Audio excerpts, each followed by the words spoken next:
Bonjour à tous, donc nous nous retrouvons aujourd'hui pour la correction des exercices de... Donc aujourd'hui vendredi 27 mars pour la correction des exercices donnés le vendredi 20 mars.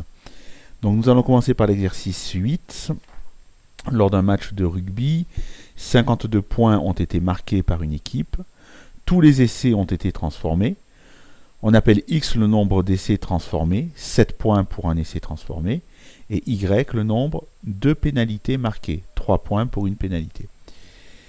Donc donner une équation vérifiée par X, Y, c'est assez simple, hein, puisque 7 points par essai et 3 points par pénalité. Au total, il y a eu 52 points marqués, ça donne 7X plus 3Y égale 52. C'est une équation diophantienne. Ensuite, deuxièmement, déterminer les solutions générales de cette équation. Donc, comme 7 et 3 sont premiers entre eux, eh bien, il existera une solution particulière pour 7x plus 3y égale 1 d'après le théorème de Bézout. Alors, on aurait pu les trouver de tête. Hein, d'ailleurs, c'est pas on aurait pu, c'est on les trouve de tête. Donc, 1 moins 2. Hein. Et puis, c'est pas la peine de faire l'algorithme d'Euclide pour ça. Et puis ensuite, puisqu'on a les solutions pour que ça fasse 1, et bien puisqu'on veut que ça fasse 52, il suffit de tout multiplier par 52. Donc 7 fois 52 plus 3 fois moins 2 fois 52, ça va faire 1 fois 52, 52. Moins 2 fois 52, ça fait moins 104. Voilà les solutions particulières, 52 moins 104. Bien, notez qu'on aurait pu trouver une autre solution particulière directement, de tête, hein, puisqu'en faisant 7 fois 7, 49, plus 3 fois 1, 3, ça faisait aussi 52. Moi, j'ai fait cette méthode-là de passer par l'unité, parce que c'est la méthode, je dirais, générique qui marche tout le temps. Si on ne peut pas trouver la solution de tête, on peut faire la descente d'Euclide, et ça marche. Voilà, maintenant qu'on a une solution particulière de notre équation, donc 7 fois 52 plus 3 fois moins 104 égale 52, nous, on cherche les solutions x, y pour que 7 fois x plus 3 fois y soit aussi égal à 52. Ben, c'est équivalent à, vous faites, alors soit vous soustrayez membre à membre, ou soit vous dites que 7 fois 52 plus 3 fois moins 104 doit être égal à 7x plus 3y. Vous regroupez, donc vous factorisez 7, ça fait 7 facteur de, alors j'ai fait la deuxième moins la première, 7 facteur de x moins 52, plus 3 facteur de y plus 104, mais attention, quand on va le faire passer de l'autre côté, ça va faire moins y, moins 104, et 52 moins 52, 0. Donc vous vous ramenez, je vous laisse détailler, je n'ai pas fait le détail du calcul, vous vous ramenez à cette équation-là. Après, d'après le théorème de Gauss, comme 7 est premier avec 3, alors forcément 7 va diviser moins y, moins 104. Donc il existe un entier relatif k, tel que moins y, moins 104 égale 7k, c'est-à-dire y égale moins 104, moins 7k. Ensuite, vous repartez de cette équation-là. Vous remplacez moins y moins 104 par 7k. Ça fait 3 fois 7k égale 7x moins 52. On simplifie 7. Il reste x moins 52 égale 3k. Et donc x égale 52 plus 3k. Voilà, on a démontré que si x, y sont solutions, alors il existe k, tel que x égale 52 plus 3k, et y égale moins 104 moins 7k. Maintenant, nous allons démontrer que quel que soit l'antirelatif k, eh bien 52 plus 3k et moins 104 moins 7k sont des solutions de l'équation. Donc il suffit de prendre l'équation, 7x plus 3y égale 52, de remplacer x par 52 plus 3k, de remplacer y par moins 104 moins 7k, et de calculer, voir si ça fait bien 52. Donc 7 fois 52, 3 fois 364, plus 21k, 3 fois moins 104, ça fait moins 312, moins 21k, les k s'en vont, 364 moins 312 égale 52, ça marche. Donc on a montré que toutes les solutions sont x égale 52 plus 3k, y égale moins 104 moins 7k, avec k appartenant à z. Maintenant, nous, dans notre match de rugby, bien entendu, on veut des solutions positives. C'est-à-dire, on veut que x soit positif et y positif. Et on va chercher toutes les possibilités. C'est-à-dire qu'on veut que 52 plus 3k soit positif et moins 104 moins 7k soit positif. Ça va nous donner une condition sur k. Là, ça va nous donner que k doit être plus grand ou égal à moins 17. Alors, j'ai arrondi puisqu'on trouvait que k était plus grand que moins 17, quelque chose. Mais comme k est un entier, on va prendre moins 17. Et ici, pareil, hein, on doit avoir k qui est inférieur ou égal à moins 15. Donc, pour que les deux soient positifs, alors je vous laisse détailler l'opération, hein, ça c'est du niveau seconde, je ne le détaille pas. Donc, nous, notre k, on va pouvoir remplacer k par plus grand que moins 17 et plus petit que moins 15, ou égal, ben, ça nous laisse trois choix, moins 17, moins 16, moins 15. Donc, vous remplacez k par ces trois nombres, et vous allez trouver à chaque fois trois solutions. Soit x égale 7, y égale 1, c'est-à-dire 7 essais et une pénalité, ça marche. 7 fois 7, 49, plus 3, 52. Ou alors 4 essais et 8 pénalités, ça marche aussi. 4 fois 7, 28. 3 fois 8, 24. 28 plus 24, 52. Ou alors un seul essai et donc 15 pénalités. Ça marche aussi. 15 fois 3, 45. Plus 1 fois 7, 52. Voilà toutes les solutions. Donc les trois possibilités, hein, c'est ils ont marqué soit un seul essai, soit 4 essais, soit... pourquoi ai-je mis 8 essais? Autant pour moi, c'est une erreur. C'est 7 essais. 1, 4 ou 7. Voilà, donc vous corrigerez comme la dernière fois. Ne me faites pas la remarque, il y a une erreur. Je corrige dans la vidéo, mais pas par écrit. Nous allons passer maintenant à l'exercice 9, qui était un petit peu plus compliqué. Alors, un astronome a observé un jour J0, un corps céleste A, qui peut être par exemple une comète, qui apparaît donc périodiquement tous les 105 jours. 6 jours plus tard, donc au jour J0 plus 6, il observe un corps céleste B, qui apparaît avec une période de 81 jours. Donc si on fait un petit schéma, ici j'ai fait l'œil de l'observateur. Au jour J0, il observe le corps céleste A, qui va faire un tour complet à 105 jours, donc qui réapparaîtra 105 jours plus tard. Et en retard, qui ne voit pas encore, mais qui va voir dans 6 jours, il y a le corps céleste B, qui lui a une période de 81 jours de rotation.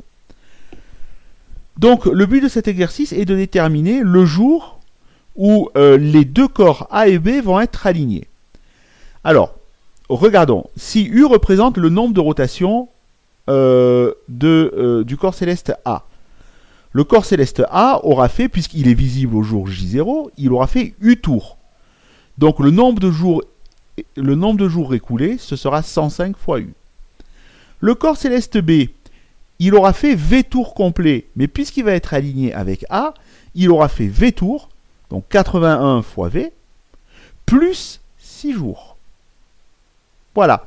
Donc 105U doit être égal à 81V plus 6 pour que les deux corps soient alignés. À partir de là, on divise tout par 3, on isole le nombre tout seul, et vous allez trouver 35U moins 27V égale 2. C'était le plus difficile. Après, quand on a fait ça, résoudre cette équation diophantienne, c'est de la recette. Hein, maintenant, voilà. Donc, on commence par résoudre l'équation avec 1. Ici, la solution n'était pas triviale. Hein. 37x moins 27y égale 1. Pas évident de la trouver de tête. Donc là, j'ai fait une descente d'Euclide, hein, l'algorithme d'Euclide. Donc, bien entendu, 35 et 27 sont premiers entre eux. Donc, d'après Bezout, il y a une solution. Mais c'est parti, 35, voilà. Donc, j'ai fait tout le détail. Je vous laisse regarder. Voilà. Alors, j'ai fait ma méthode. Hein. S'il y en a qui veulent faire l'autre méthode qui a été présentée par Victor la dernière fois, vous pouvez la faire. Le tout, c'est de trouver une bonne solution. Donc, moi, je suis reparti de la dernière ligne. 3 moins 2 fois 1 égale 1. J'exprime tous les restes en fonction des autres membres. Ici, j'ai 2 égale 8 moins 3 fois 2, 3 égale 27 moins 1 fois 3, 8 égale 35 moins 27 fois 1, et je vais remplacer donc chaque reste les uns après les autres. Donc je commence par remplacer 2. 2, je remplace par 8 moins 3 fois 2. Donc je recopie 3 moins 8 moins 3 fois 2 fois 1 égale 1. Je regroupe les 8, les 3. Alors ça fait 1 fois 3, moins par moins, plus 2 fois 3. 1 fois 3 plus 2 fois 3, ça fait 3 fois 3, moins 8, égale 1. Maintenant, je prends le reste du dessus, c'est 3, que je remplace par 27 moins 8 fois 3. Donc je recopie 3. Le 3, je le remplace 27 moins 8 fois 3, moins 8 égale 1. Et je regroupe les 27, les 8.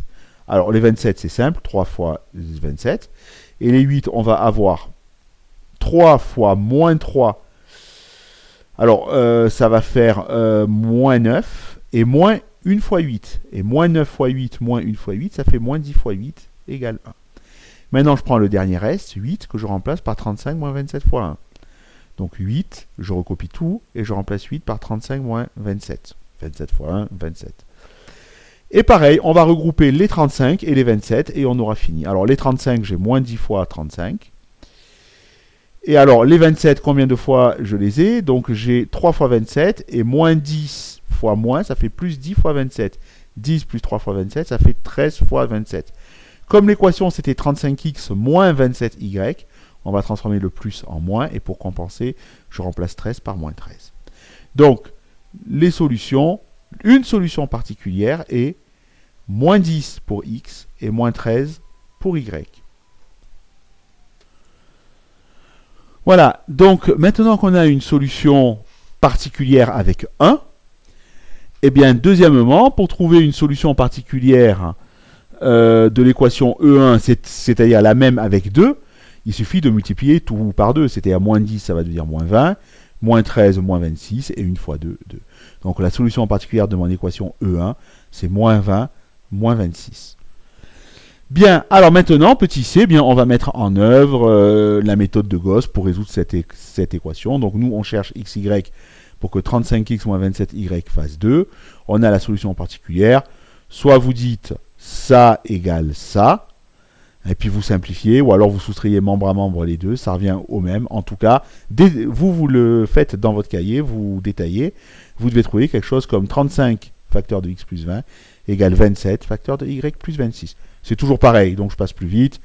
D'après le théorème de Gauss, voilà, donc vous pouvez regarder, c'est la même chose que tout à l'heure. On trouve première solution, y égale moins 26 plus 35k, et deuxième solution, x égale moins 20 plus 27k. Faites bien la vérification que ça marche pour tout cas dans Z. Vous allez voir, ça marche. Et donc les solutions de notre équation diophantienne sont moins 20 plus 27k, moins 26 plus 35k, avec k appartenant à Z. Ça veut dire, quel que soit k appartenant à Z, ce couple-là sera un couple XY de solutions de notre équation. Voilà, vous pouvez mettre sur pause, prendre le temps de bien le faire, lire si vous n'avez pas compris, et je continue. Petit d maintenant. Alors, petit d, on vous disait, donc quelle est la solution UV permettant de déterminer J1? Alors, U, n'oubliez pas que c'est ça. Et V, c'est ça. Hein, c'est les deux solutions. Donc, nous, on veut que U et V, U, c'est le nombre de rotations de la planète A, ou de la comète A. Et V, c'est la comète B. On veut le moins de rotations possible pour avoir le premier jour où elles se croiseront. Donc, on cherche K pour que ce soit juste positif. D'accord? Donc, on va résoudre ces deux petites équations. On voit qu'il faut que K soit plus grand ou égal à 1. Donc, je remplace K par 1. Ça fait U égale 7 et V égale 9 seront les solutions de l'équation la plus petite possible. Voilà. Donc, si on termine troisièmement petit a, donc combien de jours s'écoulent entre J0 et J1?